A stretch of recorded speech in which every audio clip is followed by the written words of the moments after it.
Terima kasih Pak Jalu. Bismillahirrahmanirrahim. Assalamualaikum warahmatullahi wabarakatuh.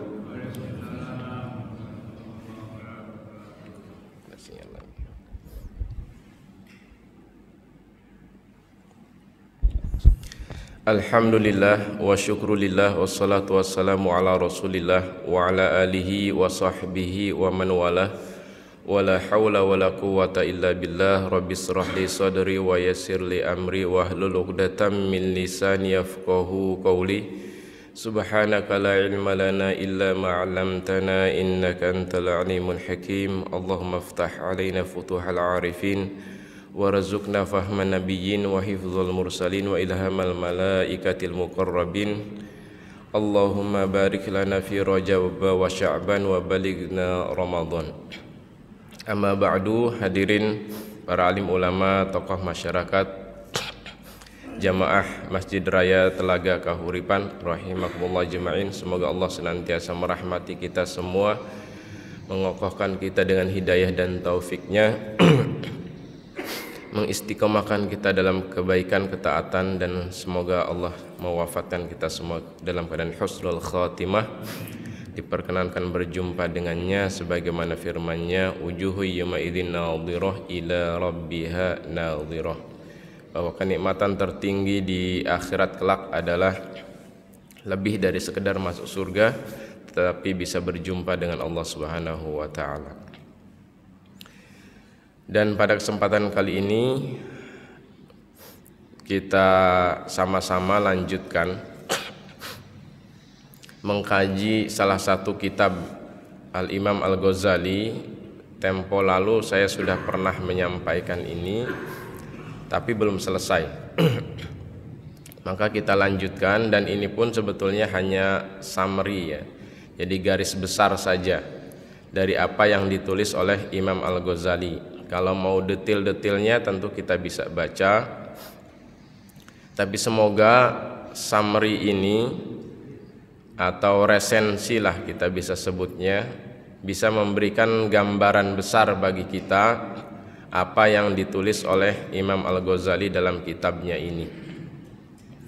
Judulnya Minhajul Abidin ila Jannati Rabbil Alamin, jalan terang bagi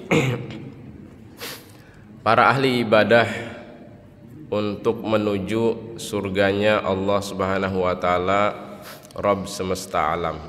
Ya, jadi memang ini tertulisnya ila jannati rabbil alamin, karena memang kitab ini ditujukan oleh Imam Al-Ghazali bagi umat muslim secara umum, sehingga pembahasannya tidak terlalu mendalam secara tasawuf sebagaimana kitab lain yang ditulis oleh Imam Al-Ghazali. Jadi memang tergantung segmentasi pembaca gitu, kira-kira kalau sekarang bahasanya. Siapa segmentasi pembaca yang disasar, maka Imam Al-Ghazali menyesuaikan pokok-pokok bahasan dan juga kedalaman bahasanya. Jadi kitab ini kalau dibandingkan dengan kitab lainnya relatif masuk untuk semua kalangan umat muslim. Ini ditulis di akhir hayat beliau. Harapannya bisa menjadi panduan bagi umat muslim secara keseluruhan untuk bisa menuju puncak ibadah, karena sesungguhnya tujuan penciptaan kita yang paling asasi adalah untuk beribadah kepada Allah Subhanahu wa taala. Wa ma khalaqtul jinna wal insa illa liya'budun. Bagaimana kemudian kita bisa beribadah dengan benar kepada Allah? Nah, inilah yang ditulis oleh Imam Ghazali dalam bukunya. Ada 7 pendakian ya, jadi Imam Al-Ghazali menggunakan istilah aqobah atau pendakian karena memang untuk menuju puncak tentu harus mendaki gitu ya. Dan tidak rata jalannya. Tidak rata berarti ada banyak godaan, ada banyak rintangan, ada banyak juga hal-hal yang bisa mencemari untuk kemudian bisa sampai kepada puncak. Aqobah 1, 2, 3 sudah kita bahas pada pertemuan selanjutnya. Pada pertemuan kali ini kita lanjutkan di aqobah yang keempat. Mudah-mudahan selesai sampai aqobah yang ketujuh. Kalau nggak selesai keburu syuruk, ya kita lanjutkan lain waktu. Aqobatul ilmi wal ma'rifah ini tanjakan atau pendakian ilmu dan ma'rifat. Lalu nanti naik ke aqobatut taubah, pendakian taubat. Aqobatul awaik, pendakian penghalang, ya. Jadi ada halangan-halangan dalam menuju puncak ibadah itu, dan ini kita sudah bahas ya. Ini summary-nya ya. Nah, ini tempo hari kita sudah sampai di sini. Jadi ada 4 penghalang yang akan menghalangi kita menuju puncak ibadah dunia, makhluk atau manusia, dan setan dan hawa nafsu. Dan di buku ini Imam Al-Ghazali juga menyebutkan atau membahas tipsnya mengatasi penghalang-penghalang itu atau obatnya begitu ya. Dunia dengan mengosongkan hati dari dunia ya. Lalu menyendiri dari makhluk ya, untuk penghalang yang kedua. Untuk penghalang setan, menyatakan perang kepada setan dan hawa nafsu, selalu berusaha mujahadah menyelisihi hawa nafsu kita. Yang terakhir kita sudah sampai di sini. Sekarang kita masuk yang keempat, al-awarid, pendakian rintangan. Kata Imam Al-Ghazali, setelah kita melewati pendakian penghalang, 4 hal yang akan menghalangi kita menuju puncak ibadah pada Allah Subhanahu wa taala, maka kita akan menghadapi pada tangga yang keempat adalah al-awarid. Al-awarid ini juga Imam Al-Ghazali menyebut ada 4 yang bisa membuat kita stagnan di tangga keempat, atau bahkan mungkin bisa turun lagi ke tangga di bawahnya. Itulah kenapa di tangga pertama Imam Al-Ghazali menyebut atau aqobatul ilmi wal ma'rifah. Jadi memang ini fondasinya. Ilmu dan ma'rifat inilah yang akan membuat kita bisa melalui pendakian-pendakian selanjutnya. Tanpa ilmu dan ma'rifat, ya ma'rifatullah, mengenal Allah, besar kemungkinan kemudian kita akan gagal dalam pendakian-pendakian ini. Maka itulah pentingnya selalu kita mengkaji ilmu, agar ketika kita menghadapi situasi yang mungkin tidak biasa, kita bisa menggunakan ilmu itu untuk mengonfirmasi bagaimana seharusnya sikap kita, bagaimana seharusnya perasaan kita, relasi kita kepada Allah. Nah, ini yang kemudian bisa menjadi tempat kita bertanya ilmu itu. Nah, kalau nggak ada ilmu, ya kita bisa kemudian salah arah, salah sikap, salah rasa, dan seterusnya. Kata Imam Al-Ghazali, al-awarid yang pertama adalah rezeki. Nah, ini rezeki juga bisa menjadi rintangan kita untuk bisa sampai kepada Allah. Poin yang dibahas oleh Imam Al-Ghazali pada awarid yang pertama rezeki ini adalah berapa banyak kemudian kita yang meragukan rezeki Allah, seolah Allah itu tidak maha kaya gitu ya, untuk bisa menjamin rezeki hamba-hambanya, bahwa rezeki yang halal jauh lebih banyak daripada rezeki yang haram, bahwa setiap makhluk itu dijamin rezekinya oleh Allah. Memang tugas kita menjemputnya, tetapi menjemput itu seharusnya bisa dilakukan dengan cara-cara yang diridhoi oleh Allah. Nah, maka seseorang yang kemudian dalam berusaha memenuhi rezekinya tergoda melakukan hal-hal yang tidak diridhoi Allah, tidak dibenarkan syariat, maka di tangga keempat ini dia sudah gugur. Dia sudah berjuang lewat aqobatut taubah, melewati aqobatul awaik, tapi kemudian ada bab rezeki di sini yang dia tercemari, ya maka dia bisa turun lagi, tidak akan sampai kepada Allah Subhanahu wa taala. Nah, maka kata Imam Al-Ghazali, obatnya adalah tawakal kepada Allah, bahwa Allah itu sudah menjamin rezeki setiap hambanya, bahwa rezeki sudah dibagi-bagi. Ar-rizqu maksumun, rezeki itu sudah dibagi-bagi, maka tidak perlu khawatir rezeki kita diambil oleh orang lain sehingga kita menjadi bersaing secara tidak sehat, misalnya dalam perusahaan atau dalam bisnis gitu ya. Khawatir rezeki kita diambil orang, akhirnya kita bersaing atau berkompetisi secara tidak sehat.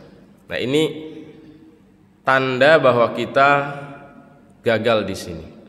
Maka obatnya kata Imam Al-Ghazali adalah tawakal kepada Allah, menyerahkan hasil kepada Allah.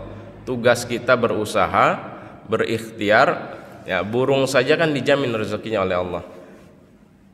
Pagi terbang dalam keadaan perut kosong, pulang dalam keadaan perut kenyang.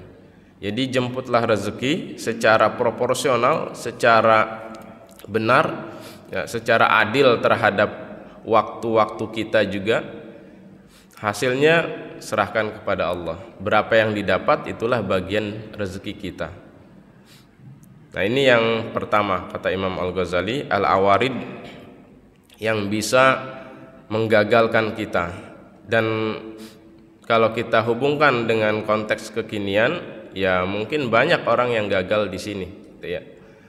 Lebih memilih cara-cara haram untuk memperoleh rezeki, seolah khawatir tidak kebagian rezeki, atau juga yang ini masih didorong oleh hawa nafsu ini. Hawa nafsunya demikian besar, ya, sehingga kemudian membuat dia tamak terhadap rezeki. Ini yang pertama. Jadi obatnya adalah tawakaltu 'alallah atau tawakkalna 'alallah. Kita bertawakal kepada Allah atas kebijaksanaan Allah dalam membagi-bagi rezekinya. Tugas kita berikhtiar, menjemput. Seberapa dikasih oleh Allah, itulah jatah rezeki kita yang seharusnya bisa kita terima. Kemudian yang kedua, al-awarid yang kedua, ini saya agak susah menerjemahkannya. Kalau bahasa di kitabnya adalah al-khawatir. Saya rasa yang lebih mendekati terjemahannya adalah getar rasa. Ya, maksudnya adalah perasaan kita, bolak-baliknya perasaan kita terhadap apa yang kita hadapi, apa yang kita rasakan, yang itu terkait dengan ketetapan-ketetapan Allah atau skenarionya Allah. Kalau kita coba mengambil visualisasi, ya, gambaran bagaimana sih sebetulnya, bahwa menurut Imam Al-Ghazali perasaan kita juga perlu kita kelola. Seseorang misalnya yang sudah memutuskan untuk kembali kepada jalan yang benar, kembali kepada Allah dalam berbagai aspek kehidupan yang tergantung dia ada di mana, gitu ya, sebelumnya. Apakah dari maksiat kepada taat yang terkait dengan maksiat al-fahsya atau al-munkar. Nah, itu setiap orang mungkin beda-beda. Harapan setiap orang biasanya yang kemudian beralih dari hal yang tidak baik kepada kebaikan, tentu berharap Allah memberikan kebaikan, bahkan kebaikan yang lebih. Tetapi ketika Allah menahan, ya contohlah kita hubungkan dengan al-awarid yang pertama, persoalan rezeki. Orang sudah komitmen bahwa saya akan mencari rezeki yang halal, tapi begitu dia berupaya mencari rezeki yang halal, kemudian rezekinya berkurang atau bahkan mungkin sulit. Nah, bagaimana rasa yang muncul dalam hatinya? Nah, itulah yang membuktikan atau menggambarkan kesejatian niatnya itu. Kalau rasanya kemudian, ini Allah serius gak nih?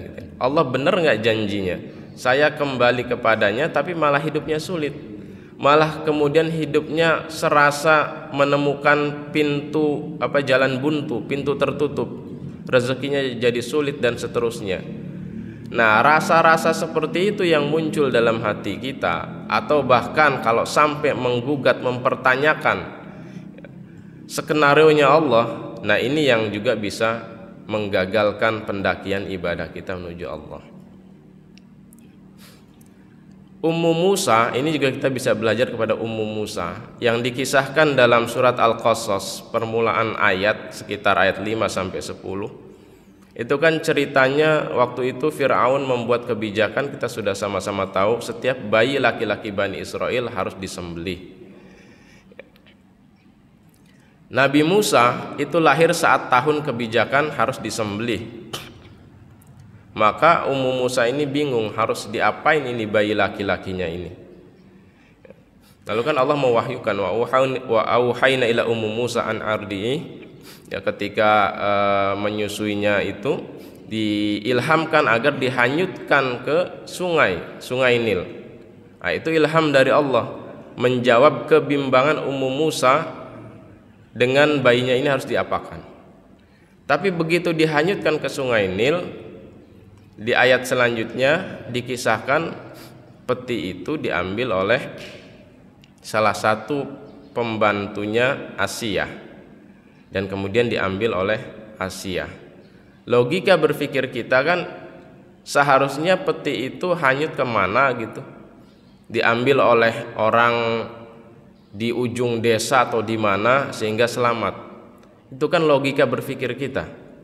Tetapi faktanya peti yang berisi bayi Musa yang diharapkan oleh Ummu Musa itu kemudian bisa selamat, kok ya nyangkutnya di salah satu bagian istana Fir'aun dan kemudian diambil oleh salah satu pembantunya Asia. Maka secara manusiawi hati Ummu Musa ini wa asbaha fuadu Ummi Musa farigo gitu ya. Jadi hati Ummi Musa itu farigo. Farigo itu ya kosong artinya seperti apa ya nerjemahin yang pasnya, terkejut gitu ya, terkejut yang kemudian enggak nyangka kok ceritanya begitu. Ya ini kan manusiawi. Nah terkadang kita mungkin juga begitu tuh, karena kita nggak ngerti, nggak tahu ilmunya Allah itu. Maka di lanjutan ayatnya laula arrobatna ala qalbiha litakuna minal mu'minin. Kalaulah tidak Allah robit, dikokohkan itu hatinya supaya dia termasuk orang-orang yang yakin dengan janji Tuhannya. Nah, terkadang skenario Allah itu memang tidak masuk logika kita, Pak. Disitulah kata Imam Al-Ghazali, kita perlu mengelola rasa dalam diri kita terhadap Allah. Nah, solusinya apa? Kata Imam Al-Ghazali, at-tafwid. Ya, tafwid itu menyandarkan hati kita kepada Allah. Jadi kalau sudah kita mengikuti jalannya Allah, ya sandarkan juga hati kita kepada Allah, tambatkan hati kita kepada Allah. Ketika kita menghadapi situasi kok rasanya menurut logika kita enggak sesuai, tambatkan saja hati kita kepada Allah. Karena bisa jadi memang di balik skenario itu ada rahasia. Sebagaimana Ummu Musa akhirnya membuktikan kebenaran janji Allah itu, bahwa Musa selamat, dia bisa kembali menyusuinya, dan kemudian Nabi Musa sebagaimana dijanjikan pada ayat sebelumnya akan diangkat menjadi nabi, dan Nabi Musa kemudian diangkat menjadi nabi dan rasul. Nah, untuk pembuktian janji Allah ini kan butuh waktu berapa tahun itu? Ya, butuh waktu berapa tahun? Nah, disinilah kata Imam Al-Ghazali ujiannya. Apakah kemudian kita setia di jalan Allah atau sudah mulai mengikuti perasaan kita, akhirnya semakin kacau perasaannya, muncul banyak pertanyaan sampai kemudian mempertanyakan, akhirnya menggugat Allah, akhirnya kembali ke jalan yang tidak benar. Padahal di Al-Quran dikatakan apa? Wa may yanqalib ala aqibaihi fala yadurrallaha syai'a. Siapa yang kembali kepada jalan sebelumnya, ya tidak akan merugikan Allah sedikit pun. Enggak akan merugikan Allah.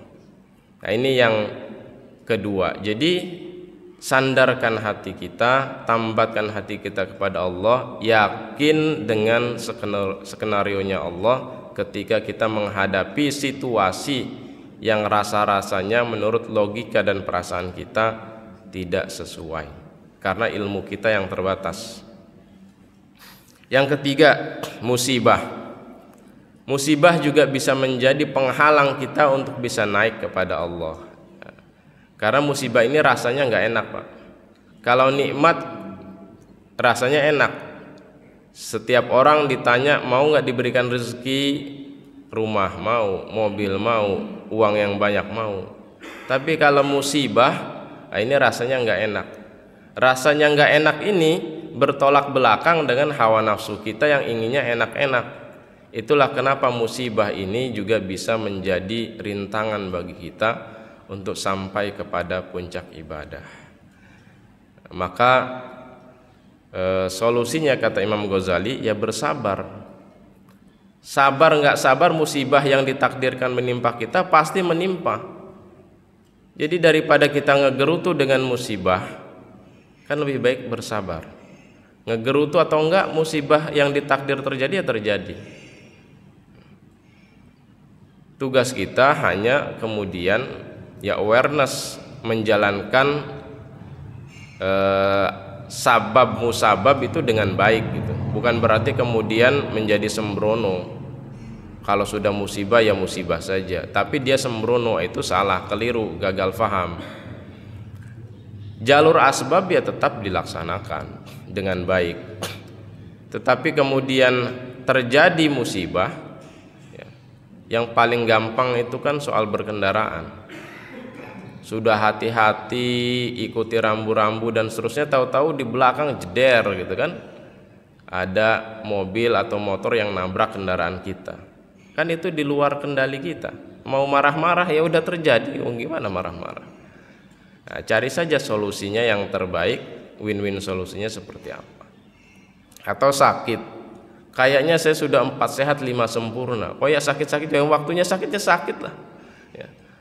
Sakit kita ngegerutu nggak bikin kita sembuh juga ya. Jadi kalau kita masih sering menggerutu saat musibah menimpa kita, nah itu menjadi rintangan bagi kita untuk sampai kepada Allah. Kalau menurut para ulama sufi lebih tinggi lagi, dalam musibah pun harus tetap bersyukur, bukan sekedar bersabar. Bersyukur akan menimbulkan cita rasa hati yang lebih tinggi dari bersabar. Kenapa bersyukur atau tetap bersyukur dalam musibah? Ada 3 alasan kata para ulama tasawuf. Yang pertama, musibah yang menimpa kita pasti sudah dikurangi kadarnya. Harusnya 100%, pasti sudah dikurangi 70 kah 50% kah yang menimpa kepada kita. Jadi kalau Allah mau adil, mungkin musibah yang sampai kepada kita itu 100%. Tapi karena Allah mengedepankan Rahman dan Rahimnya, itu sudah dikurangi. Yang kedua, di balik musibah itu konsekuensinya hanya 2, gugurkan dosa atau naikkan derajat. Itu aja. Kalau enggak penggugur dosa, peningkat derajat, kan dua-duanya kebaikan. Maka harus bersyukur. Allah perhatian kepada kita. Kebanyakan dosanya kita dikasih sakit, jadi penggugur dosa. Dalam taat kita dikasih musibah, itu mau naik derajat, itu kan dua-duanya kebaikan. Yang ketiga, kata para ulama tasawuf, sebenar-benarnya musibah itu musibah yang menimpa agama kita. Kalau kita ketempelan sifat fasik, sifat munafik, sifat hasad, ya, namimah, itulah musibah yang sebenarnya. Jadi kalau selama musibahnya dompet hilang, ya, motor kecelakaan, ya sabar saja. Jadi selama Allah jaga kita tidak musibahnya dalam hal agama, ya, la tadak lana musibatana fi dinina, la taj'al musibatana fi dinina kan. Jangan engkau jadikan musibah yang menimpa kami adalah musibah dalam hal agama. Berarti Allah masih jaga, bersyukur kalau musibahnya bukan hal agama, karena yang sejatinya musibah itu yang menimpa agama kita. Itu kata para ulama tasawuf. Maka lebih dari bersabar sebetulnya bersyukur dalam musibah. Ini yang ketiga ya. Ketika kita melewati ini ada yang keempat, takdir. Kata Imam Al-Ghazali, kita juga perlu mengontrol hati kita agar ridho dengan takdir Allah, baik takdir baik maupun takdir buruk ya, seolah kan buruk gitu ya. Karena rukun iman itu kan antu'mina billah wa malaikatihi wa kutubihi wa rusulihi wal yaumil akhir wa tu'mina bil qadari khairihi wa syarrihi. Nah, yang menarik itu saat akan menyebut iman kepada qadha dan qadar, Rasul mengulang kata tu'minanya, seolah ini mengingatkan, menegaskan lagi. Kadang-kadang yang kita lupa ini atau kita kurang aware itu dengan takdir. Takdir itu dari Allah ya. Maka diulang oleh Rasul, wa tu'mina bil qadari khairihi wa syarrihi. Takdir yang baik-baik itu kita gampang lah nerimanya, walaupun nggak gampang juga bagi sebagian orang. Dikasih takdir baik malah lupa ya. Kita kan masih di level itu. Dikasih banyak uang banyak yang lupa kita Pak. Naik jabatan banyak yang lupa. Kita pengen takdir baik, tetapi ketika dikasih takdir baik juga kadang lupa, terlena gitu ya. Nah, begitu dikasih takdir buruk, berontak kita. Jabatannya dipecat gitu ya, diturunkan. Wah, marah kita kan. Padahal kalau dia terus naik jabatan, dia jadi error gitu. Korupsi misalnya, tangkap KPK masuk penjara. Kan Allah tahu itu. Cuma kita yang ngerasanya kita oke-oke aja. Karena Allah Maha tahu, dibuatlah skenario dia akhirnya diturunkan jabatannya. Tidak lagi menjabat, marah-marah kan, marah-marah. Padahal itu ada kebaikan. Nah, masalahnya kan memang Allah nggak ngasih tahu kan, tidak dibuka. Yaitu bagian dari ujian saringan iman atau tidak kita terhadap takdir Allah. Jadi tugas kita melakukan yang terbaik dalam berbagai aspek. Apa yang Allah berikan itulah takdir dari Allah untuk kita, maka tugas kita adalah ridho. Siapa yang tidak ridho kepada takdirku, kata Allah ya, dalam hadis qudsi kan, maka carilah Tuhan selain aku ya. Siapa yang akan kita cari? Nggak ada. Maka ridho kepada takdir ini menjadi solusi ya, menjadi obat atas persoalan takdir kehidupan kita. Karena mungkin akan banyak takdir-takdir dalam kehidupan kita yang secara rasa manusiawi itu tidak enak. Ya, contoh gampang kalau sekarang ya, bangsa Palestina ini, saudara-saudara kita di Palestina. Secara zahirnya mereka kan luar biasa, susah, sakit dan seterusnya. Tapi kalau kita hubungkan dengan ayat waliya'lamallahu alladzina amanu wa yattakhidha minkum syuhada, ya ternyata merekalah orang-orang yang dipilih oleh Allah menanggung beratnya beban perjuangan dan memperoleh pahala syahid ya. Agar Allah tahu siapa orang-orang yang beriman, wa yattakhidha minkum syuhada, dan menjadikan di antara kalian itu sebagai syuhada. Kan dalam perspektif hakikat begitu. Ternyata kita yang rugi, kita tidak termasuk orang yang dipilih menanggung beban beratnya perjuangan dan peroleh pahala syahid. Artinya perjuangan kita di situasi yang normal, menahan godaan mal ya, menahan godaan macam-macam kan dalam kehidupan ini, itu bisa jadi akan jauh lebih berat daripada apa yang dihadapi saudara-saudara kita di Palestina. Nah, ini bagian dari cara kita membaca takdir. agar kemudian apapun yang kemudian kita hadapi, kita bisa membacanya dengan benar dan bisa bersikap dengan benar, terutama terkait ya bagaimana perasaan kita terhadap Allah Subhanahu wa taala. Hanya kita yang tahu. Perasaan kita kepada Allah hanya kita yang tahu. Istri kita juga nggak tahu. Hanya kita yang tahu. Nah, perasaan inilah ya, yang terkadang kita perlu banyak belajar. Ya, karena tuntutan taat itu kan bukan hanya zahir tapi juga batin. Zahiron wa batinan. Zahirnya kita sholat, tapi batinnya sering menggugat Allah. Ini nggak benar. Jadi zahiran wa batinan, zahir dan batin itu taat kepada Allah, beribadah kepada Allah.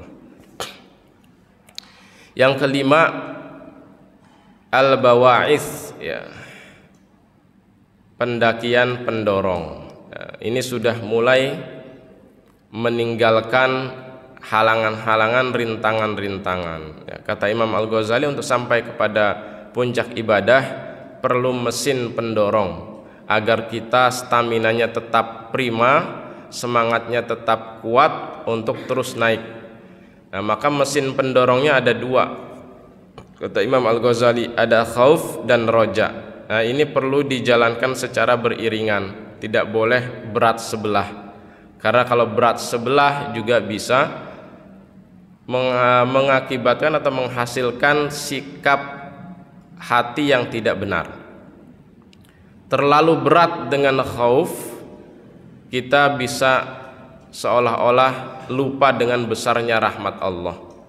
Ya, padahal ghufira limra'atin baghiyatin, ya, dalam wafi riwayat, ya, walaupun kita mungkin bisa mentakhrij riwayat ini sahih atau tidaknya, tetapi poinnya adalah bahwa rahmat Allah itu begitu besar bagi para pendosa. Ya, jadi jangan putus asa dengan yang hari ini atau punya masa lalu yang tidak baik.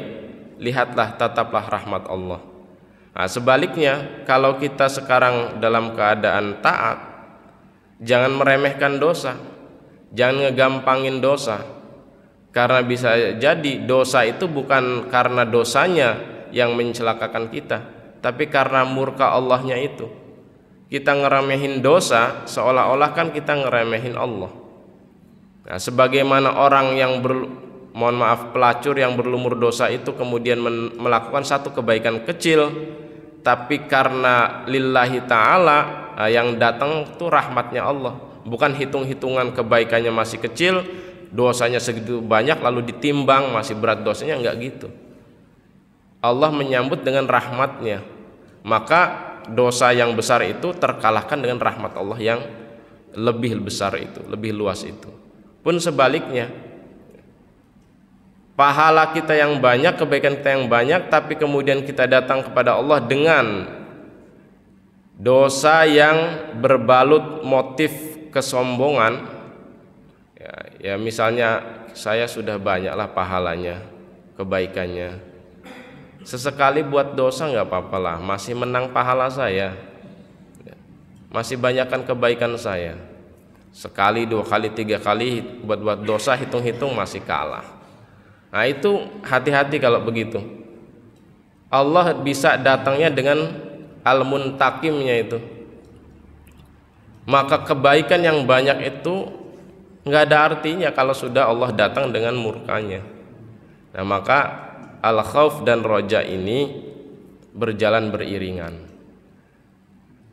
Bangunlah selalu rasa takut akan murka Allah saat kita terbersit niat berbuat dosa atau pelanggaran, sekecil apapun pelanggaran itu. Kemudian kalau kita terpeleset, ya, terlanjur, mungkin karena tekanan satu dan lain hal, kita berbuat dosa, ya tataplah rahmat Allah yang luas itu. Jangan putus asa, karena skema setan itu akan menghembuskan keterlanjuran. Udahlah, ente sudah terlanjur berbuat dosa, terusin aja. Ente sudah kadung berprofesi sebagai ini, terusin aja. Ya misalnya ya kita mendoakan, ya, tapi misalnya teman-teman kita yang, saudara-saudara kita yang dalam kemaksiatan maaf prostitusi misalnya, itu pasti setan menggembosinya begitu. Udahlah, udah terlanjur, nggak bakalan diterima di masyarakat juga, terusin aja, kamu mau kerja apa? Kurang lebih begitu kan bisikan-bisikannya. Maka tataplah rahmat Allah yang luas. Kalaupun kita pernah di masa lalu banyak dosanya gitu ya, banyak meninggalkan sholat, puasa dan seterusnya, ya tetap saja rahmat Allah yang besar itu segera perbaiki. Sebaliknya, kalau sudah taat, berdoa selalu kepada Allah dan bangun rasa khaufnya agar tidak kemudian meremehkan. Ini al-bawa'is ya, khauf dan roja. Ya, supaya selesai. Yang keenam, kalau sudah melewati khauf dan roja, hati-hati kata Imam Al-Ghazali. Ada al-qawadih. Ya, al-qawadih ini pencemar yang akan mencemari kita. Sudah capek-capek kita naik sampai atas, tahu-tahu kena riya, kena ujub, jatuh lagi kita, hapus amalnya. Nah, riya ini memang rumit, apalagi sekarang zaman medsos, susah ini. Obatnya ikhlas kata Imam Al-Ghazali. Ikhlas itu murni, air nih, ini air kan jernih. Jernih ini karena nggak ada campurannya. Semakin nggak ada campurannya, semakin tersaring, terfilter murni. Nah, ini jernih. Nah, ikhlas begitu. Ikhlas itu nggak ada campuran apapun dalam beramal selain Allah Subhanahu wa Ta'ala saja. Ini memang pembahasannya pembahasan tersendiri ikhlas ya. Banyak mendalam, tapi tentu tidak bisa kita bahas di sini. Poinnya adalah melakukan atau meninggalkan segala sesuatu karena Allah. Kalau kita melakukan sesuatu bukan karena Allah, itu riya. Pun sebaliknya, tidak meninggalkan, tidak melakukan sesuatu karena selain Allah, riya juga. Yang gampang itu contohnya infak. Kita berinfak bukan karena Allah, itu riya. Tapi kita berinfak, Pak Jalu ini saya infak, tapi jangan ditulis nama saya, tulis aja hamba Allah gitu ya. Kenapa tulis hamba Allah? Saya takut nggak enaklah sama manusia. Itu riya juga itu ya, kata Imam Fudail bin Iyad ya. Tarkul amal li ajlinas riya ya. Meninggalkan amal karena manusia ya riya juga, karena dia masih mikirin pandangan orang ya. Jadi beramal saja, nggak usah mikirin pandangan orang. Tulis nggak ditulis nggak ada urusan ya, pokoknya lillahi ta'ala saja ya. Itu patokannya, beramal selain karena Allah atau meninggalkan amal selain karena Allah, itu riya. Harusnya beramal karena Allah saja, lillahi ta'ala. Nah yang kedua, ujub. Ini juga penyakit hati yang halus, cuma kita yang tahu. Izin Pak ya menambah, cuma kita yang tahu ini ujub. Biasanya kalau kita coba Bapak tes ya, udah sebulan aja qiyamul lail istiqomah, mulai muncul itu dalam hati kita, soleh juga saya ya. Nah itu halus itu halus ya. Karena kita melakukan apa yang tidak mampu orang lakukan ya. Qiyamul lail sebulan istiqomah, mulai itu muncul, soleh juga saya. Atau infaknya banyak, kalimatnya sih Masya Allah, luar biasa saya ya. Nah, Masya Allah tapi luar biasa saya. Ringan aja saya bersedekah tuh, ngomong ke diri sendiri, nggak dilafazkan, ngomong aja dalam hati. Ringan aja saya dalam bersedekah, nggak susah. Nah itu hati-hati tuh, menakjubi diri sendiri. Maka kata Imam Ghazali, obatnya apa? Zikrul minnah. Zikrul minnah itu mengingat, sadar bahwa semua nikmat itu dari Allah. Kan rezekinya dari Allah. Badan sehat dipakai qiyamul lail dari Allah. Ya. Semuanya dari Allah. Maka yang harus ditakjubi adalah Allahnya itu. Alhamdulillah ya Allah, Engkau memberikan saya kesehatan, dengan kesehatan Engkau berikan saya kekuatan untuk bisa sujud. Nah gitu harusnya. Jangan menakjubi diri sendiri. Alhamdulillah ya Allah, Engkau berikan rezeki Dengan rezeki itu Engkau berikan kekuatan, hidayah, taufik untuk beramal, jaga amal saya, jaga dan seterusnya.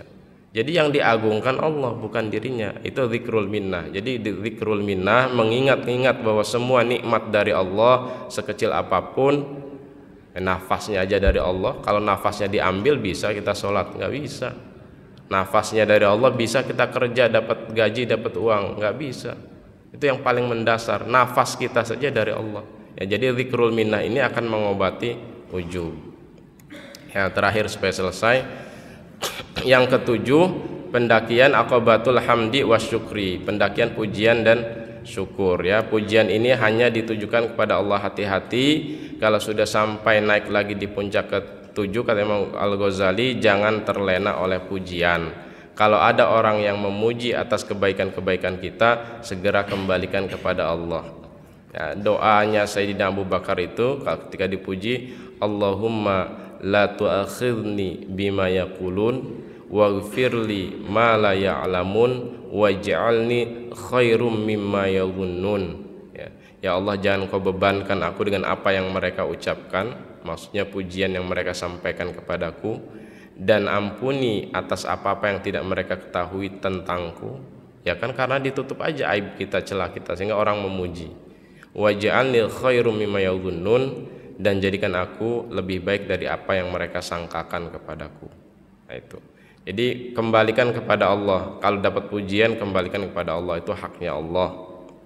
Jadi pujian tujukan kepada Allah, kembalikan sepenuhnya kepada Allah, dan kita memuji Allah berkesinambungan sepanjang hidup kita, karena Allah senantiasa memberikan nikmatnya kepada kita.